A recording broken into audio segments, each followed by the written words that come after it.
Hey, this is Paul again.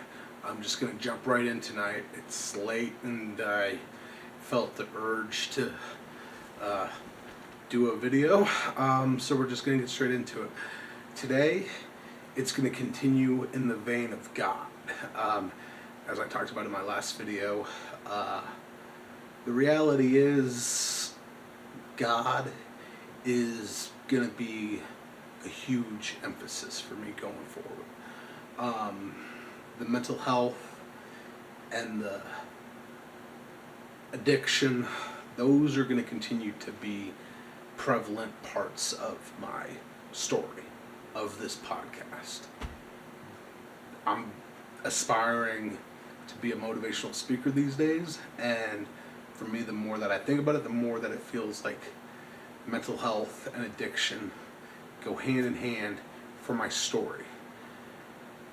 Nevertheless, with this podcast, especially with this podcast, because as I get into motivational speaking on a local, in-person level, I might need to tailor how I'm talking about God, depending on the context, the community, whoever it is.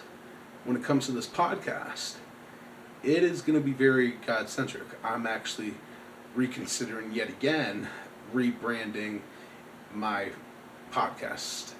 I rebranded it in the last couple of videos to being Western Autistic Alcoholic. There's part of me that's considering saved or recovered or delivered Western Autistic Alcoholic. Because honestly, since I've been with God the last 5 months, my life is exponentially different. It is unbelievable how much my life has changed in the time that I have come to Jesus, that I've come to God. As I've talked about, didn't really believe. I never believed. It wasn't who I was. It wasn't who I wanted to be. But what I've come to realize is that it's what I needed in my life. I had been sober for a year and a half, roughly, over a year and a half when I got baptized. And in the 5 months since my baptism, almost 5 months, 4 months, it's been unbelievable. I'm not even at 5 months since I went back to church here in like a week and a half. It's crazy to me that recovery, sobriety, that helped me so much. But I needed something more. I needed a way of community, a way of living my life more than just recovery and sobriety. And God has given me that. I needed something more than myself. And so yeah, God is going to continue to be a huge part of it. The theme that I'm going to jump into for a little bit tonight is God's waiting room. The waiting period in our lives. For so long, things could be great here and there. There was a lot of suffering. There's been a lot of situational stuff in my life, whether it be with my family or certain other situations that were driving me nuts. And one thing that I want to talk about quickly is my family. That is going to be a part that maybe I'll get into at some point to a degree. There is a certain level of my family's history that is, I would say, an ace up my sleeve that I don't know when I'm going to drop that. But honestly, I don't really feel that, I want to just talk more about God at this time. And how much, because the suffering for me was a lot of the stuff that has to do with my family that I don't really want to get into at this time. It might come up at a later point. I'm still sussing that out. The thing for me at this time, again, is the waiting period. God's waiting room. There's a lot of waiting in my life these days. A lot of waiting on opportunities that I have a potential opportunity that come here in 7 months. I make hats on the side. I have a lot of side hustles going. I'm writing a book. I'm doing a blog. I'm getting this podcasting going. I'm working on becoming a motivational speaker. I'm I got a lot of irons in the fire.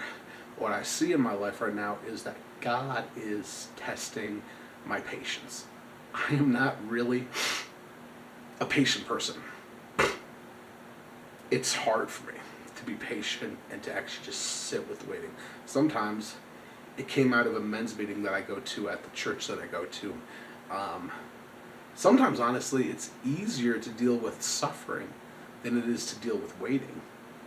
That's a hard reality for some people to be like, what are you talking about? Like, to suffer rather than to wait is harder, is easier? Like, no. But actually, it is. At least in my life, I'm used to things blowing up in my life. I'm used to things being not on an even keel. And so when I'm actually in a time like now where things are actually on a better, even playing field, how do I actually be good with that and just wait?